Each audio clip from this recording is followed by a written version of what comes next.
are these people? Carey Wedler is an independent journalist who we've read a couple of her stories already. The one specifically that I remember most is about John Ratfuck, the CIA director. But she wrote another one today, not today, but last week, about a story and an angle that I have not really heard people talk about. And that's what we do on the show.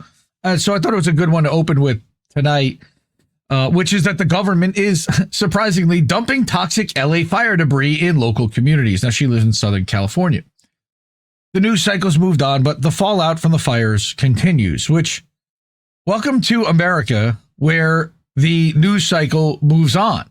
And we have the attention spans of goldfish, as you like to say very often, Reef. Yep. And so she writes here that 3 months after the devastating wildfires in LA, the disaster is a faint memory to most of the country. The news cycle's moved on, and most residents in some local communities are losing a battle for accountability from the state and federal government amid official efforts to clean up the debris. What's happening here? The coordinated cleanup between varying levels of government began in February. Okay. The federal entities involved have included the EPA, FEMA, the U.S. Army Corps of Engineers. The EPA and FEMA guided Phase 1 cleanups, which focused on items like batteries and paints and oils, fertilizers, and pesticides. Phase 2 then started, which included the removal of ash, soil, and destroyed vehicles. The information provided to the public regarding this process has been convoluted from the start. For example, one LA County government website says asbestos was removed in Phase 1, while a state government website says it has been part of Phase 2. So, which was it? Regardless, thanks to a disaster proclamation from Governor Gavin Newsom, landfills that normally are not cleared to accept fire debris were authorized to receive it. That sounds like a good thing, but while Newsom has touted his partnership with the Trump administration in their expedited cleanup, the reality on the ground is disturbing on multiple levels. Who would have figured that? Some of the landfills that have accepted fire debris are exceptionally close to residential neighborhoods. This sparked fierce opposition in nearby communities, despite loud protests from locals near participating landfills close to Sylmar, Granada Hills, Calabasas, Simi Valley, and Lancaster. The authorities pushed through with their plans. The same was true when residents protested Phase 1 cleanup processing sites. This almost sounds like Lahaina in a lot of ways, the way they're cleaning this up, right? Yeah.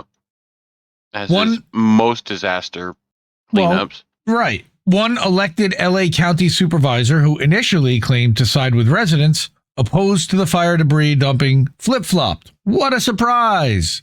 Lindsay Horvath ultimately voted in favor of the unanimous decision to allow the Sunshine Canyon, God, what a dystopian name, landfill and others to accept more debris beyond their existing limits. Residents' concerns in affected areas have fallen by the wayside. We have no voice, and now it's happening in local government too. This, on its face, is bad enough. Ignoring the wishes of residents and constituents in favor of politically expedient solutions reveals a fundamental flaw in the current system.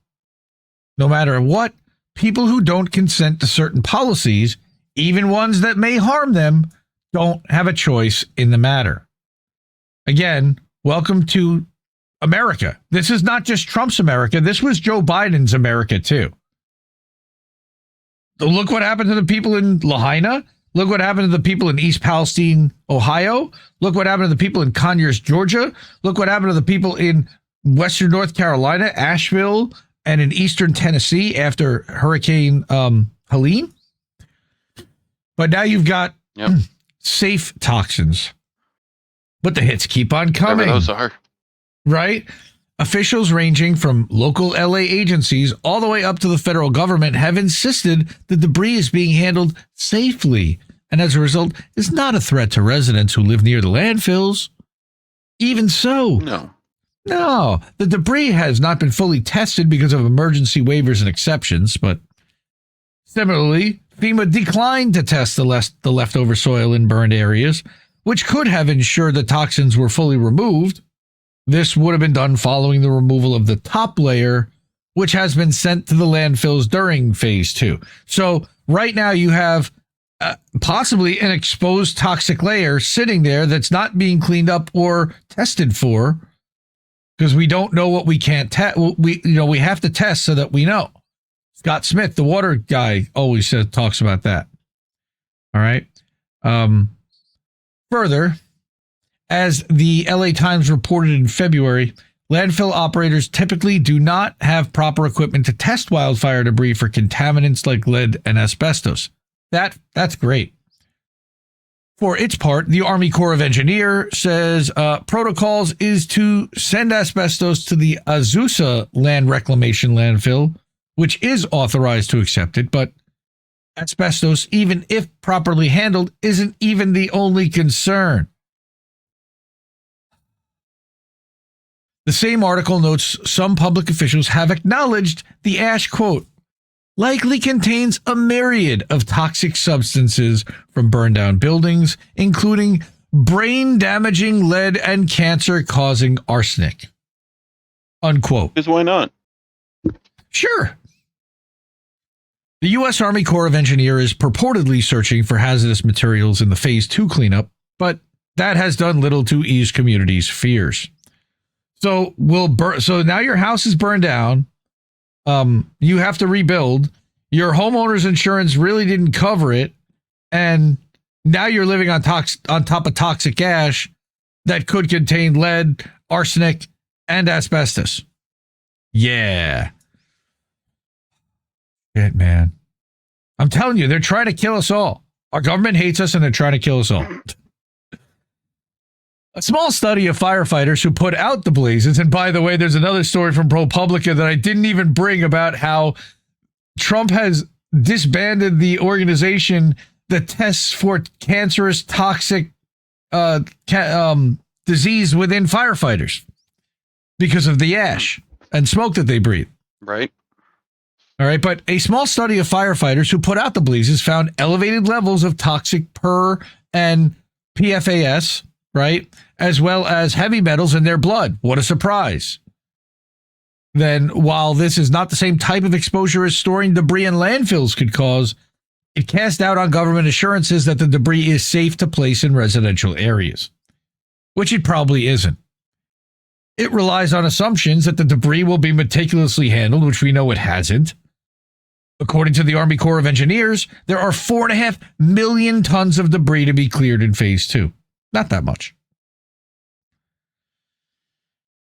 Given the rat's nest of bureaucratic agencies involved, it's hard to have full faith in those charged. Further, the first phase of the process, which was supposed to clear out the worst hazards, was, of course, rushed. This was in part due to an order from Trump to expedite the cleanup, because randomly and arbitrarily, he's got to have it cleaned up so he can claim that he had it done faster than they thought. Even though we know that's not true. Phase 1 was deemed finished in roughly 1 month. By comparison, Phase 1 of the 2023 Maui fire cleanup took about 3 months and covered a much smaller number of destroyed structures. So, like I said, I was referencing Maui earlier and Lahaina.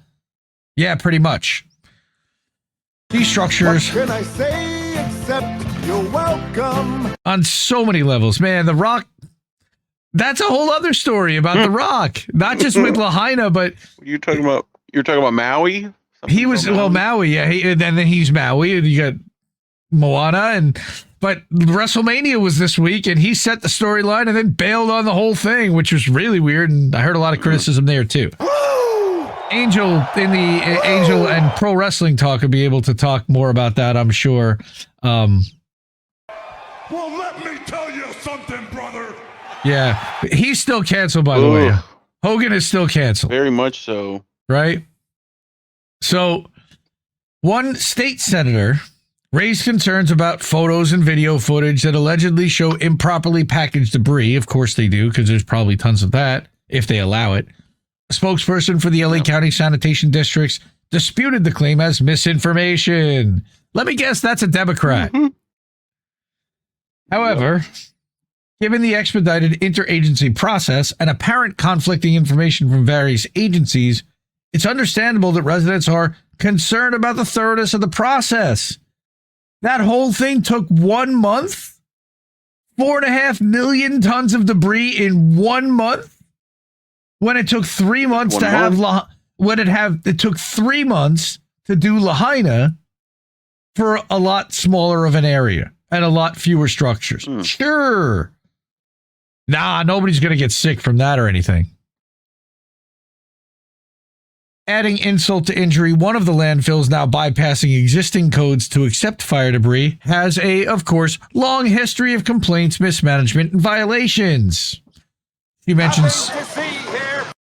please disperse. Sunshine Canyon received over 2,000 complaints and 65 notices of violation in 2024 alone. That's before LA burned down.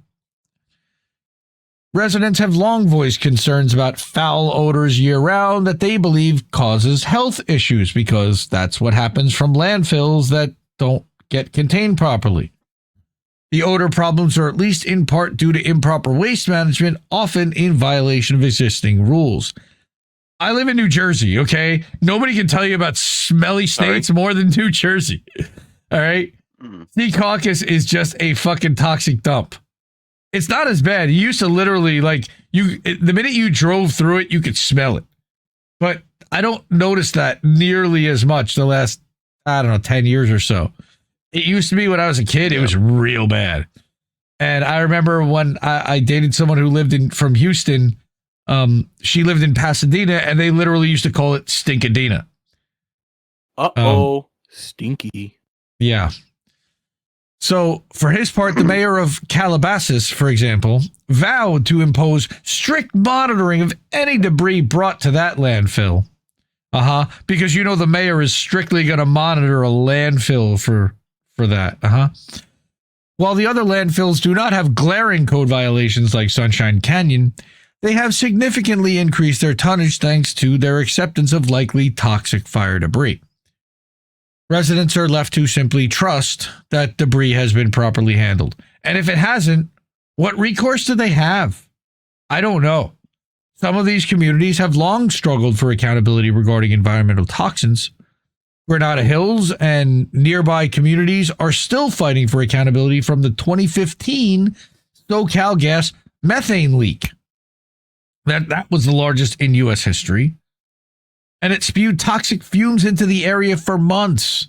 And it sickened adults and children and pets. Right? Despite campaign promises from Gavin Newsom to hasten that facility's closure, it's still in operation.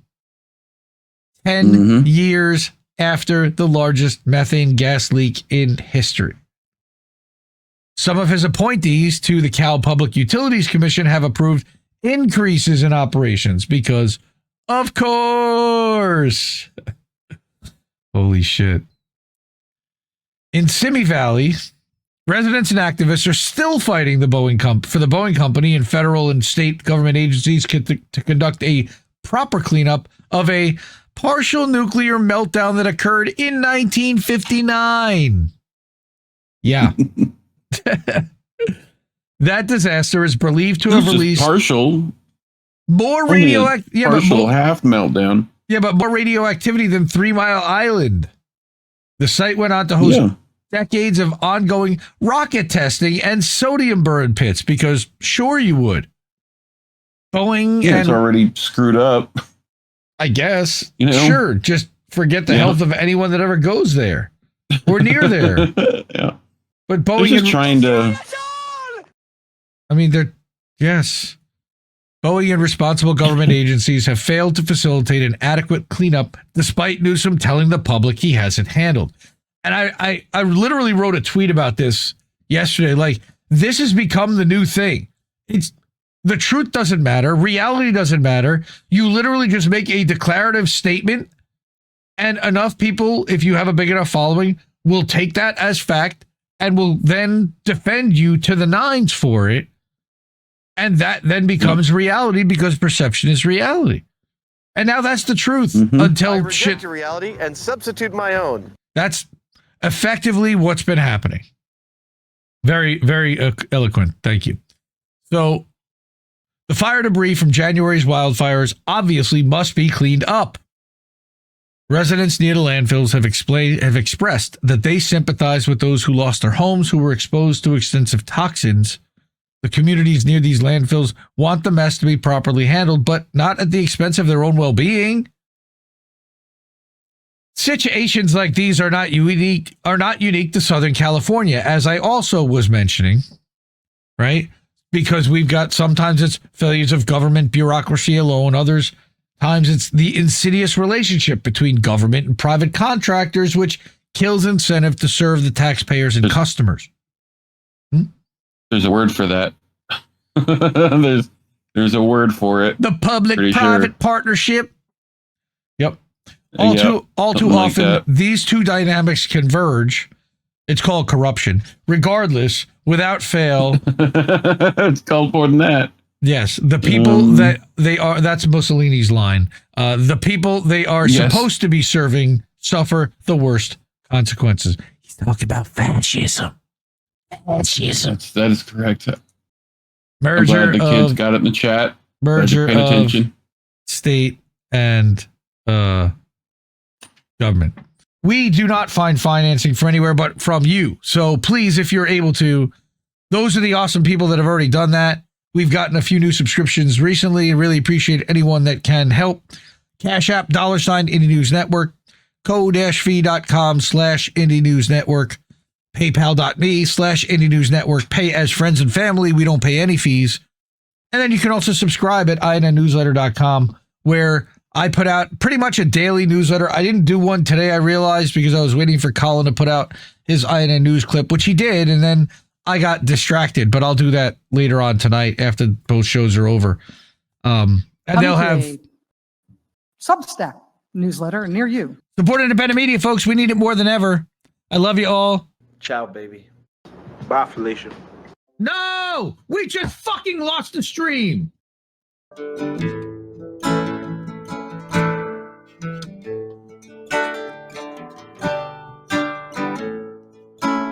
Can't keep giving us nothing and think we're bluffing about coming for your heads. Why play civil if you won't listen to 50,000 dead?